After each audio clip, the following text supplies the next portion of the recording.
Stanley was alone. Finally. This is great, he thought to himself. This is what I've wanted all along. I got what I wanted. Да, история явно изменилась. В прошлый раз он такого не говорил. Что теперь? Тут все по-старому. Ну вот что, идти туда или посмотреть вот все-таки, что там? В том месте, где написано было Escape. Yet there was not a single person here either.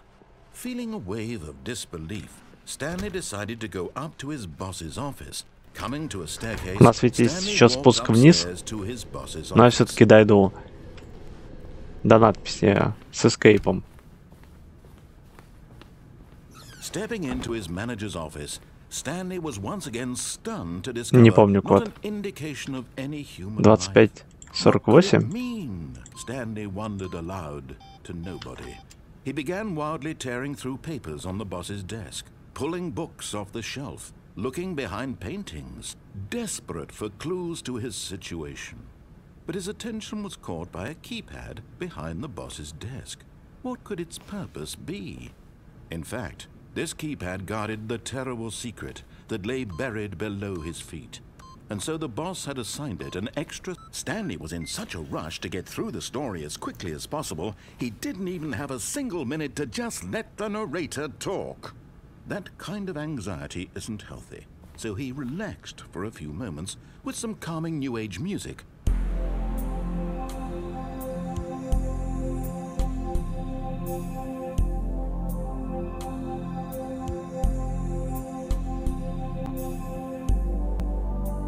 Feeling soothed and rejuvenated, Stanley calmly walked forward into the opened passageway.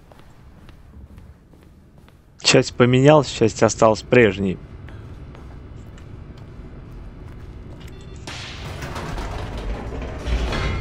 Но насчет кода цифры те, а последовательность другая.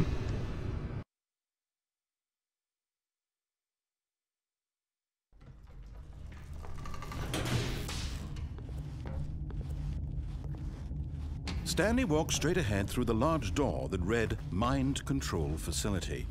Although this passageway had the word escape written on it, the truth was that at the end of this hall, Stanley would meet his violent death.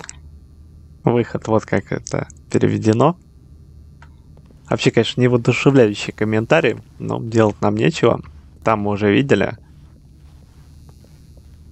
The door behind him was not shut. Stanley still had every opportunity to turn around and get back on track. Нет, тем путем мы уже ходили. Stanley was making a conscious, concerted effort to walk forward and willingly confront his death. Я смотрю, чем больше его советам не следуешь, тем больше он свою индивидуальность проявляет.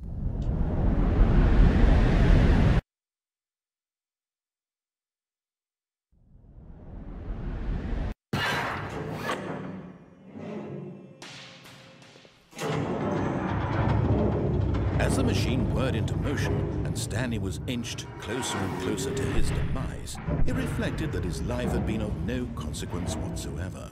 Stanley can't see the bigger picture.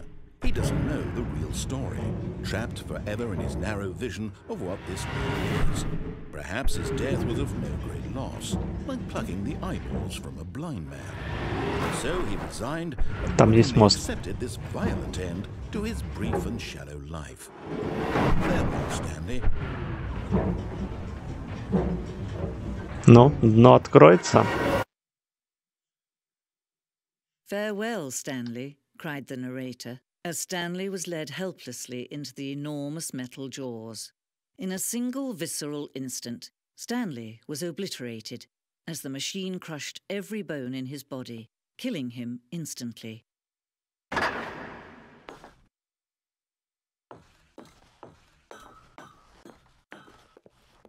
And yet it would be just a few minutes before Stanley would restart the game, back in his office, as alive as ever. What exactly did the narrator think he was going to accomplish?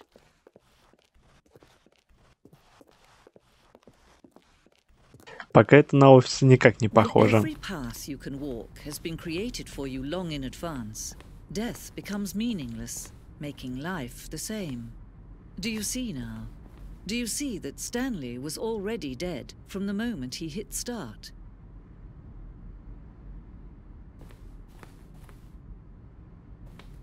Ну надо же.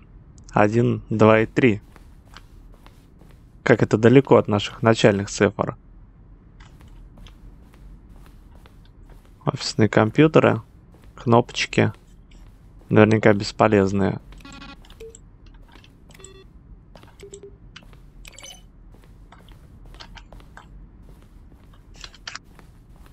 Не похоже, что мы могли там пройти.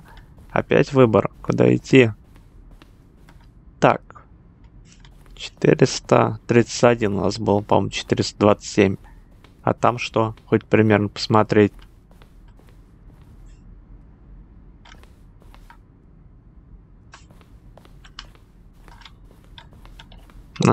Что-то многовато развилок.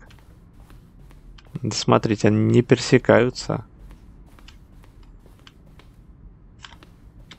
Но это просто как брождение по музею.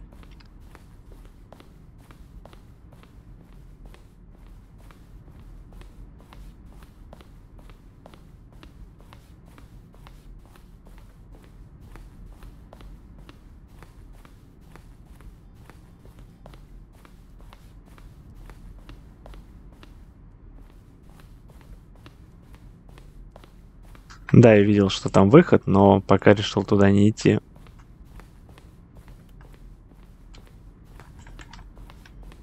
Угу, наш офис.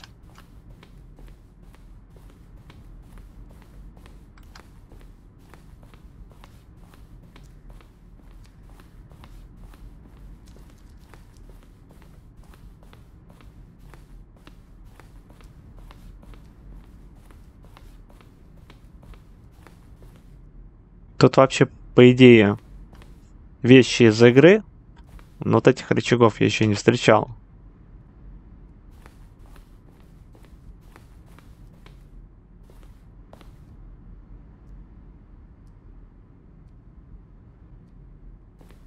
Вообще тут можно, конечно, у каждой из этой штукенции подбегать и смотреть, точнее читать вот что под ней написано, но, боюсь, это слишком затяжно. Мне, честно, не очень хочется этим заниматься.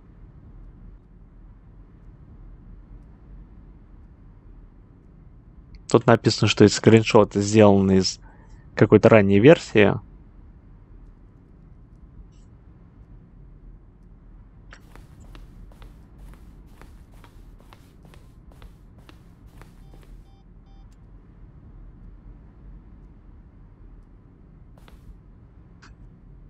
Один из столов из ранней версии.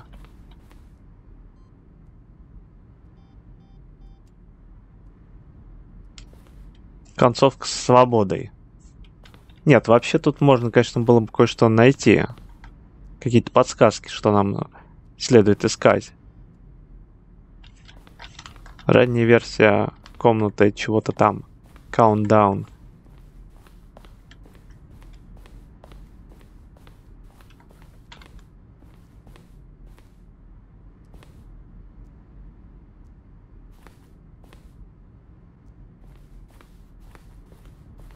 Ну что, двигаемся к выходу. Вообще, конечно, по уму-то бы хотелось бы. Да даже не то, что хотелось, по уму-то бы надо бы все это было прочитать. Oh, look at these two. How they wish to destroy one another.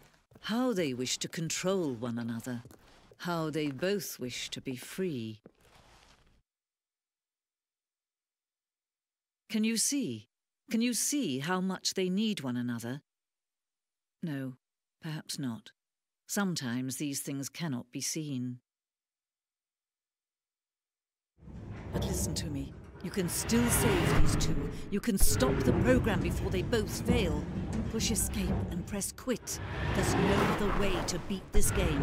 As long as you move forward, you'll be walking someone else's path. Stop now and it'll be your only true choice. Whatever you do, choose it. Don't let time choose for you. Don't let time...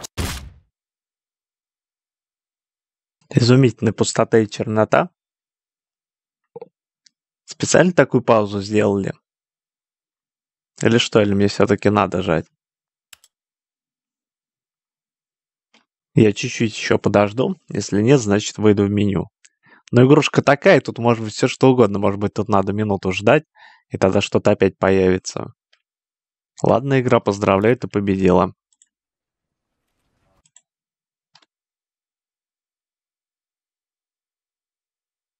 This is the story of a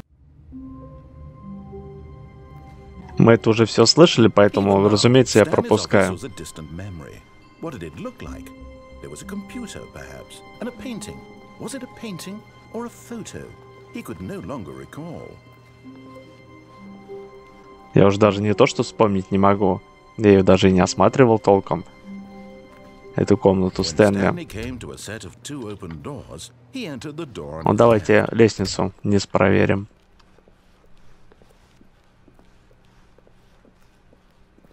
Yet there was not a single person here either. Feeling a wave of disbelief, Stanley decided to go up to his boss's office. Coming to a staircase, Stanley walked upstairs to his boss's office.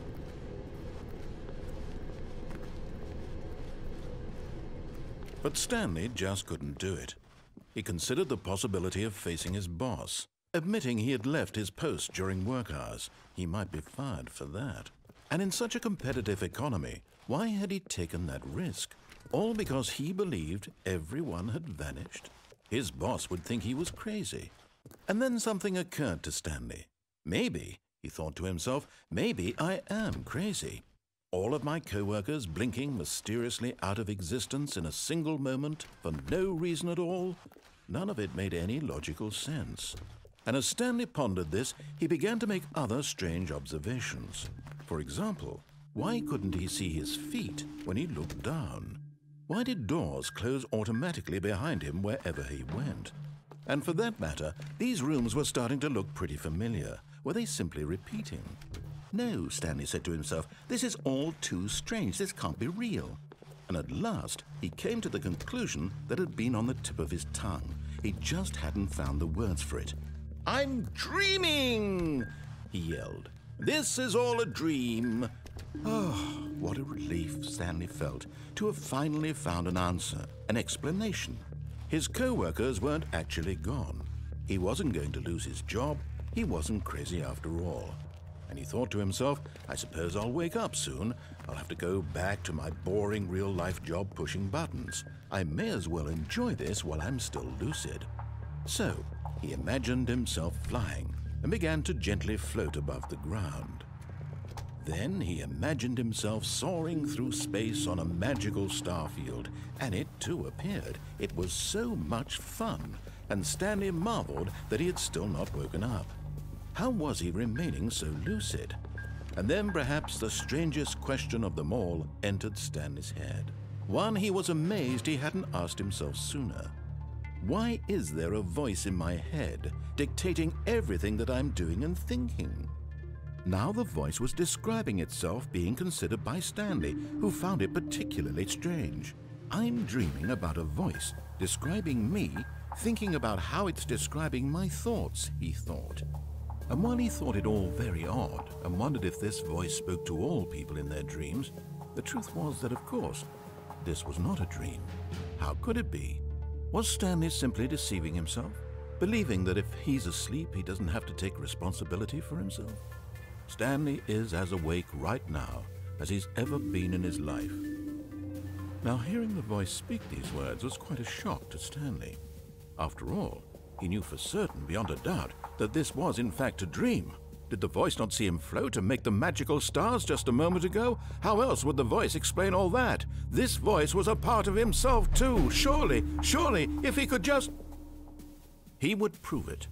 He would prove that he was in control, that this was a dream.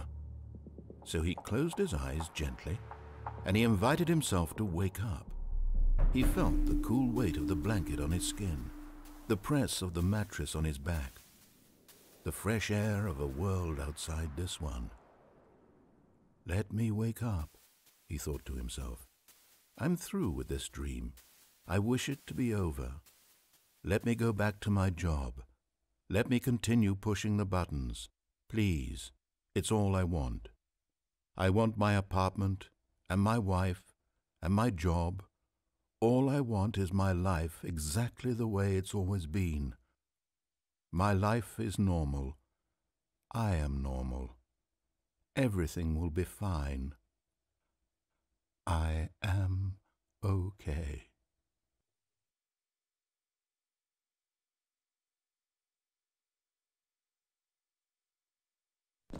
Stanley began screaming. Please, someone, wake me up. My name is Stanley. I have a boss. I have an office. I am real. Please, just someone tell me I am real. I must be real. I must be. Can anyone hear my voice? Who am I? Who am I?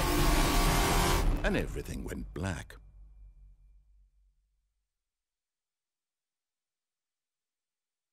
This is the story of a woman named Mariella.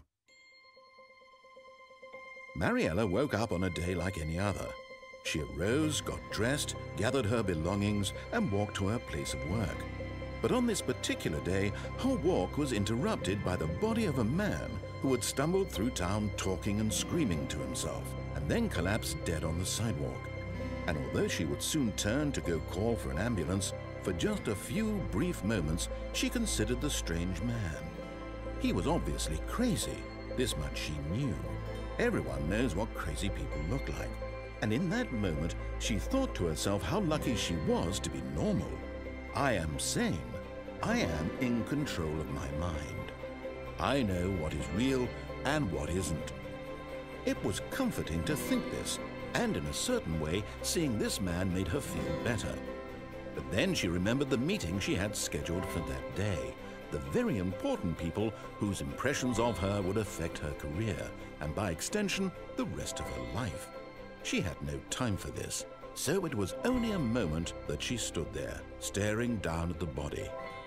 And then she turned and ran. Надо же, какое жестокое развитие сюжета.